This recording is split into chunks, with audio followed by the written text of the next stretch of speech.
Allora, eccoci, buonasera a tutti, oggi riprendiamo il nostro percorso alla ricerca dei significati nascosti delle opere d'arte. Oggi parliamo dei macchiaioli.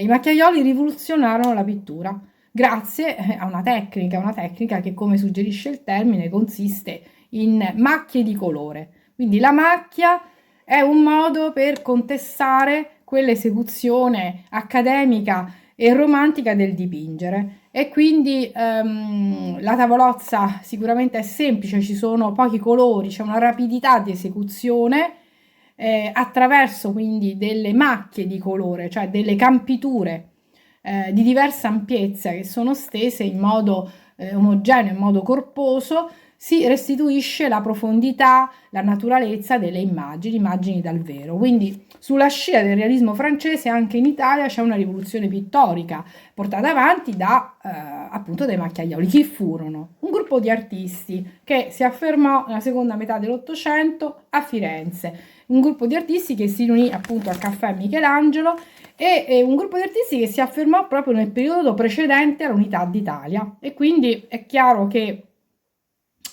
questi artisti portarono avanti le loro idee che erano legate poi a a quelle che furono le imprese patriottiche, perché ovviamente parliamo diciamo di un movimento che all'epoca non ebbe successo e tra l'altro molti di loro, appunto macchiaioli furono Silvestro Lega, Giovanni Fattori, Edoardo Borrani, artisti che morirono in povertà, che ebbero uno scarso successo commerciale. Molti di loro parteciparono anche alle guerre di indipendenza, quindi un movimento artistico che è tra i più interessanti della pittura italiana dell'Ottocento, è un movimento che però ci porta quella sfumatura politica, ci porta quella rinascita. Attraverso le tele dei macchiaioli noi in realtà riviviamo la vita dell'epoca. Andiamo a vedere un'opera, a mio avviso, molto bella, Le cucitrici di camicie rosse, ecco, di Odoardo Borrani del 1863. Ecco, questo quadretto familiare, questa atmosfera familiare con le quattro figure femminili tutte intente a cucire le camicie dei garibaldini. Ecco, qui vediamo come noi entriamo in quell'atmosfera intima, in quella lunga attesa di quelle donne tutte intente a cucire le camicie, quindi sono le donne, le madri, le spose, le sorelle, le fidanzate di chi è andato a combattere al fronte. E quindi la tecnica, abbiamo detto, è quella delle macchie di colore, quindi non c'è più una pittura diciamo accademica, ma ci sono appunto delle campiture, delle sovrapposizioni di colori chiari e scuri che ci restituiscono con quella rapidità, con quell'immediatezza, con quella, potremmo dire, con quell'effetto fotografico degli aspetti dell'epoca. E qui vediamo ad esempio il dettaglio di questa figura seduta, ritratta di profilo, che appunto è presa, assorbita dal suo lavoro, che appare quasi isolata rispetto al gruppo. Altre opere interessanti come quella che abbiamo visto all'inizio del Canto dello Stornello, un'opera anch'essa dove c'è un'atmosfera familiare, le giovani donne sono ritratte in controluce accanto a una finestra aperta su un assolato paesaggio toscano, ma le tre signore di buona famiglia sono colte nel momento in cui cantano, mentre una di esse suona il pianoforte. Quindi siamo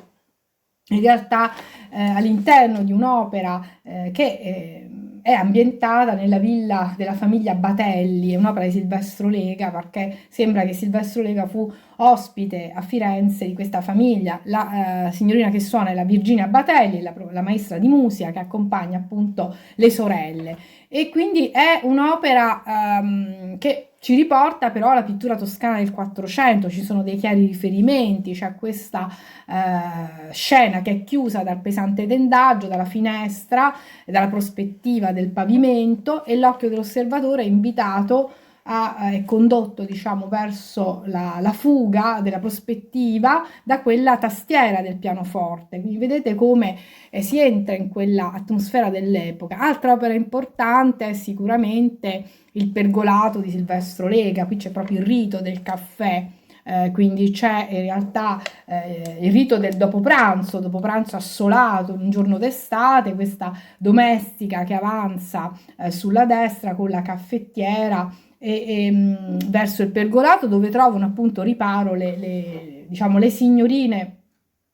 C'è questa atmosfera fresca dove appunto si vedono proprio queste ombre lunghe proiettate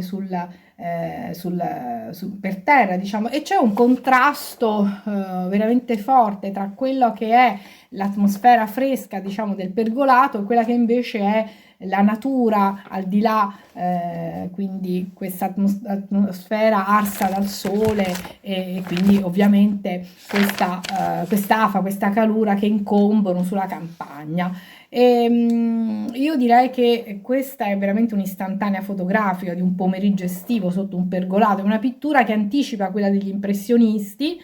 Le tre giovani donne, poi c'è anche appunto una bambina, quindi trovano riparo all'ombra di questo pergolato. C'è una di loro che appunto si rinfresca anche con un ventaglio, ma appunto c'è una differenza tra la pittura dei Macchiaioli e quella degli impressionisti, perché indubbiamente sicuramente i temi cambiano, perché gli impressionisti ci portano il periodo della Belle Époque, quindi i divertimenti, gli svaghi, le gite all'aperto, il ballo, mentre appunto Silvestro Lega e abbiamo visto gli altri anche pittori del periodo appunto del movimento dei Macchiaioli, come Odoardo Borrani, ci portano invece quelli che sono diciamo gli aspetti della vita dell'epoca legati appunto al periodo dell'Unità d'Italia ovviamente, ma entrambi i movimenti hanno in comune quella ricerca della realtà, quell'attenzione alla natura.